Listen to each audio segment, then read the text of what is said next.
let's get into the background here and unpack this whole story. We're going back to the early 1900s. Japan had conquered Korea.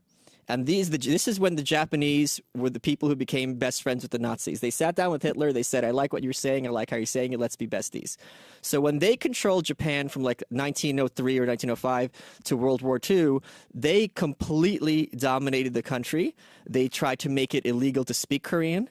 They tried to make all the Korean kids have Japanese names. They said, oh, we're just one big family. And basically any sense of Korean identity was consciously tried to be destroyed by the Japanese, which is something which I think many people here with the West, kind of seeing parallels.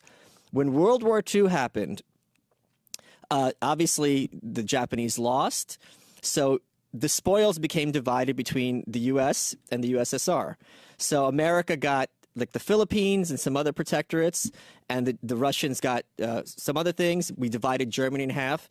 The only country that was divided in half other than Germany was Korea, which to the Koreans drives them crazy because why are they divided when they weren't an enemy combatant? So what happened was they were like, how do we divide Korea? They sat down with the map. The Americans wanted Seoul, which was the capital. They drew a line just north of Seoul, and they said, we're going to get the bottom half, and Russia gets the top half. Great. Russia installs the great leader Kim Il-sung. Now, whenever you talk about people in North Korea, in America, you'd say Senator Hillary Clinton or, President Obama. They have their titles. So it's the great leader Kim Il-sung. If you just say Kim Il-sung, it's a big, huge thing over there. So the great leader Kim Il-sung takes over in the North. The U.S. installs a dictator of our own called Syngman Rhee in the South.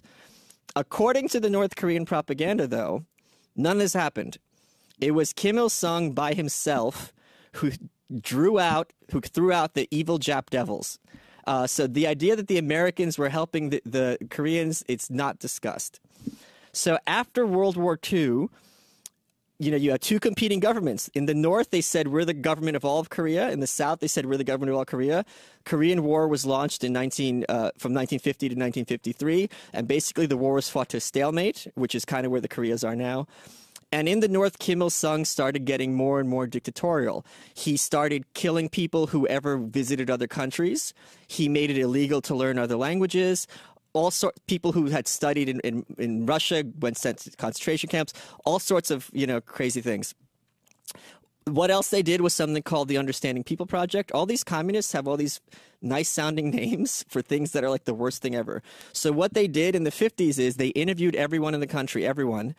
And they figured out what your family background was. Were you loyal to the government? Did you used to be a landlord, which is bad? Were you a Christian, which is bad? Were you born in the South, which is bad? And they gave you a score, and basically it's like a credit score. And you had three classes. You had the favorable class, the hostile class, and the wavering class. And those are subdivided into, I think, like 51 different levels. This determines everything about your life in North Korea, including where you live. Where you go to school, whether you get a job. If you have a low caste, you are sent to the Northeast. So basically, you're trash in North Korea, and you don't have a choice about it. It's how you're born. And in the Northeast, that's where they didn't send food when food was scarce, and they chose for those people to starve because those people were not loyal to the regime. Now, North Korea has a constitution, which no one actually follows. They also have a 10 Commandments.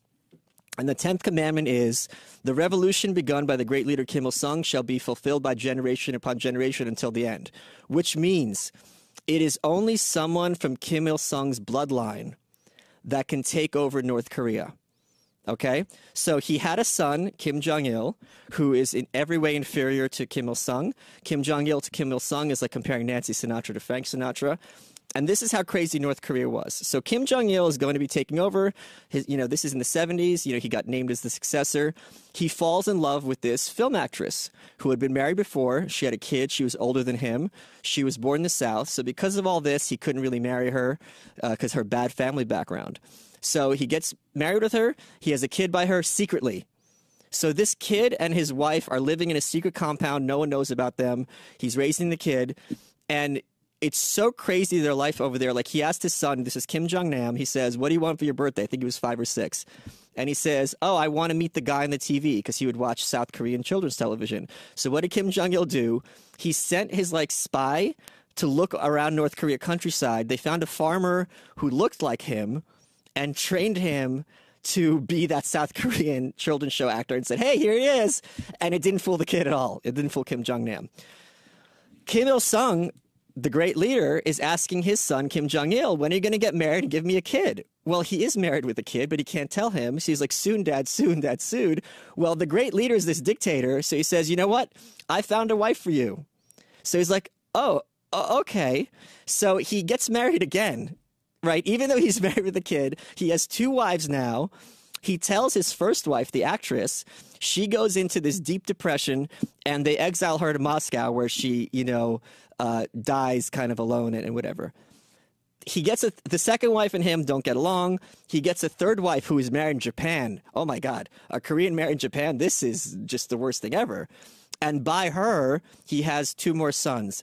Kim Jong-chul, who is a sissy, and like a little girl who is an Eric Clapton groupie who follows Eric Clapton around, so he can't be the leader.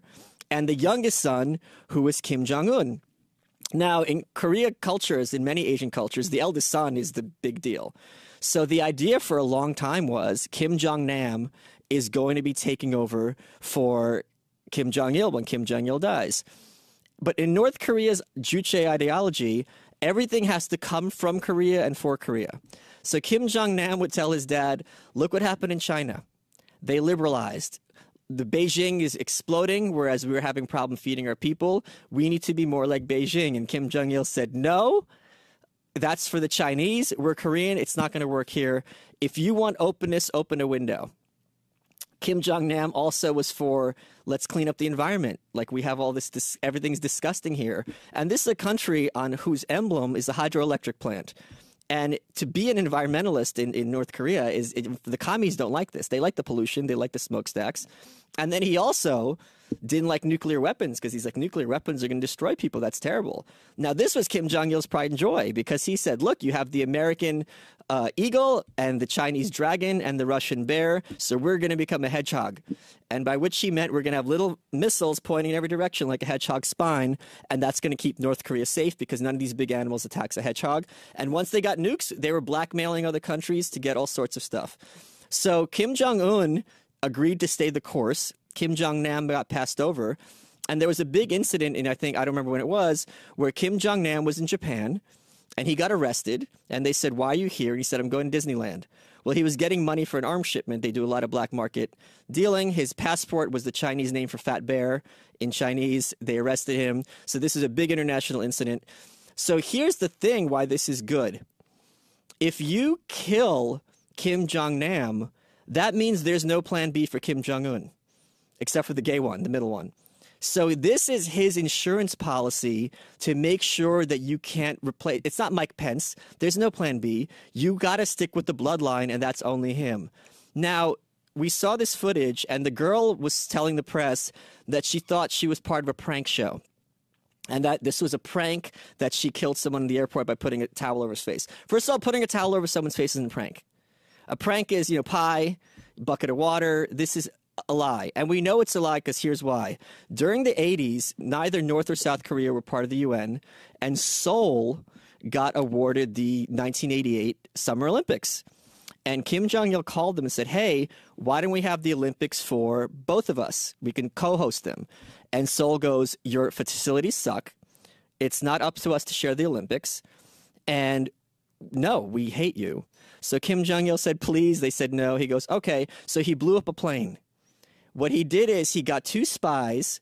They got on a plane going to Seoul. It had a layover, I forget where it was, in Tehran or something. They took a bomb, put it safely in the overhead compartment. They didn't get back on the plane. The plane blew up. The 2 of them got arrested. They start smoking cigarettes with cyanide capsule in them, which were poorly made. The guy died. The girl didn't. And they go, where are you from? And she's like, Japan. So the South Korean CIA starts interrogating her. They're like, okay, what was your favorite street growing up? What was your favorite candy? Now, she's from North Korea. She doesn't know any of this. So she's like, Japan Street. So they broke her down. She went on TV. She said, Kim Jong-il told me to bomb this plane because his idea was if you blow up this plane, all the other countries are scared to go to Seoul for the Olympics. She got pardoned. She killed a couple hundred people, and the South Korean president pardoned her because she was brainwashed, and she's walking around Seoul right now. It would basically be like Bill Clinton pardoning Timothy McVeigh by saying, "Oh, you listened to too much Rush Limbaugh." So this is how crazy the situation is over there. But this is why it's great, because China just recently said that they're not going to be accepting coal shipments from North Korea anymore. And China was the last holdout. If they are on our side, who are going to try to bring down this regime, that's a great thing, because they don't want 20 million people who've never seen a computer crossing the Tumen River, which borders the two countries, and trying to become Chinese.